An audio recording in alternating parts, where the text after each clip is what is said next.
Hello everybody, this is Ogre Boy, and I'm going to be doing my review for the 2019 movie Dr. Sleep. So since it's October 1st, this is my first day of 31 Days of Horror, and this year I decided to pick up where I left off last year on Halloween.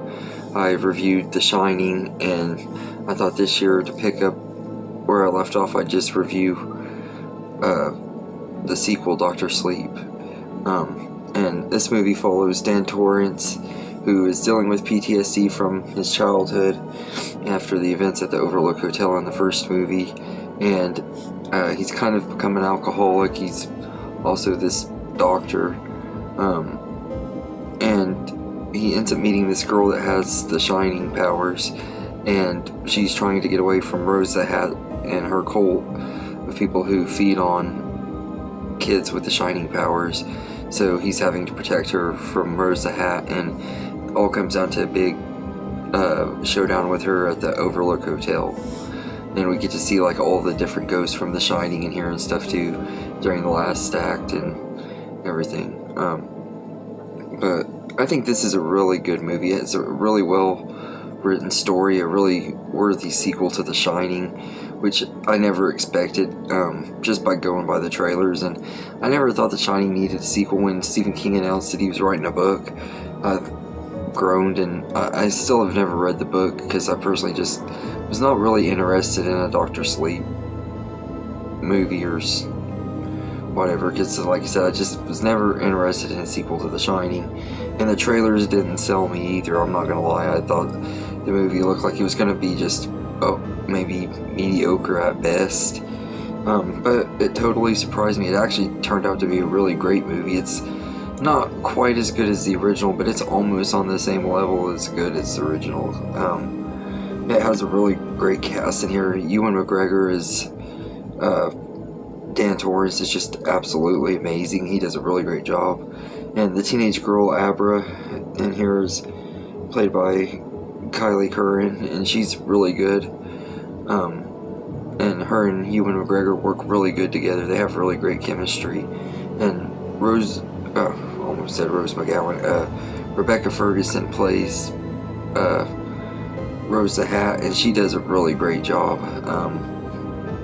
playing her. She's really creepy at times, but she's also got this likable charm too, and she just fits the role really well. I thought she was great in this movie. And but probably the performance that stood out the most to me was Carl Lumbly, who plays Dick Halloran in this one.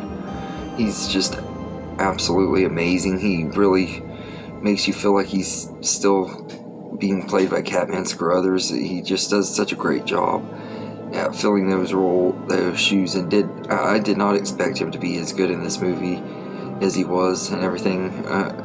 It totally surprised me that they even had the character in the movie, to be honest. It had a lot more connections to The Shining than I was worried that it was going. I was worried it wasn't gonna like show a lot of connections to The Shining for some reason, but they really do a good job making this a good sequel to that movie and everything. And he does a really great job playing him, and I love the story of this and everything. It just has a really great story and everything. That final showdown at the Overlook Hotel is great. I love how they like reinvented the sets and everything. It looks just like it did in the first one. They did a really excellent job with that. And Henry Thomas plays Jack as the ghost bartender in the hotel, and I think he does a really great job and everything. He's not Jack Nicholson, of course. How could he be? But he's still really great and looks awesome in here, and that pulls it off really well. It really shows how talented Henry Thomas has become as an actor. And it's kind of sad we don't see him near as much as we used to.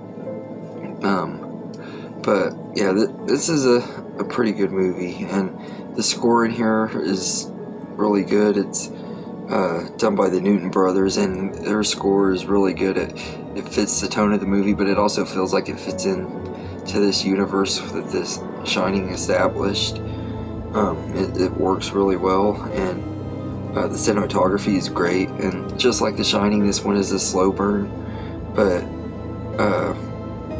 it's engaging from start to finish and everything. and it picks up a lot during the third act, but it's never boring, just like The Shining is never really boring.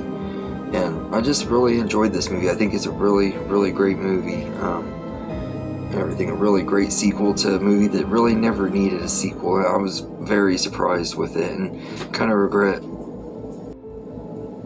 waiting this long to see it, because it is a really good movie and everything. It's definitely worth checking out if you haven't seen it. If you didn't think The Shining needed a sequel, I'd still say give it a shot, because you'll probably end up liking it. And I watched the director's cut, which is 3 hours long and everything. I don't know the difference between the theatrical, because I haven't seen it, but it's amazing. But anyway, I'd give it a 9.5 out of 10. I definitely would recommend it if you haven't seen it.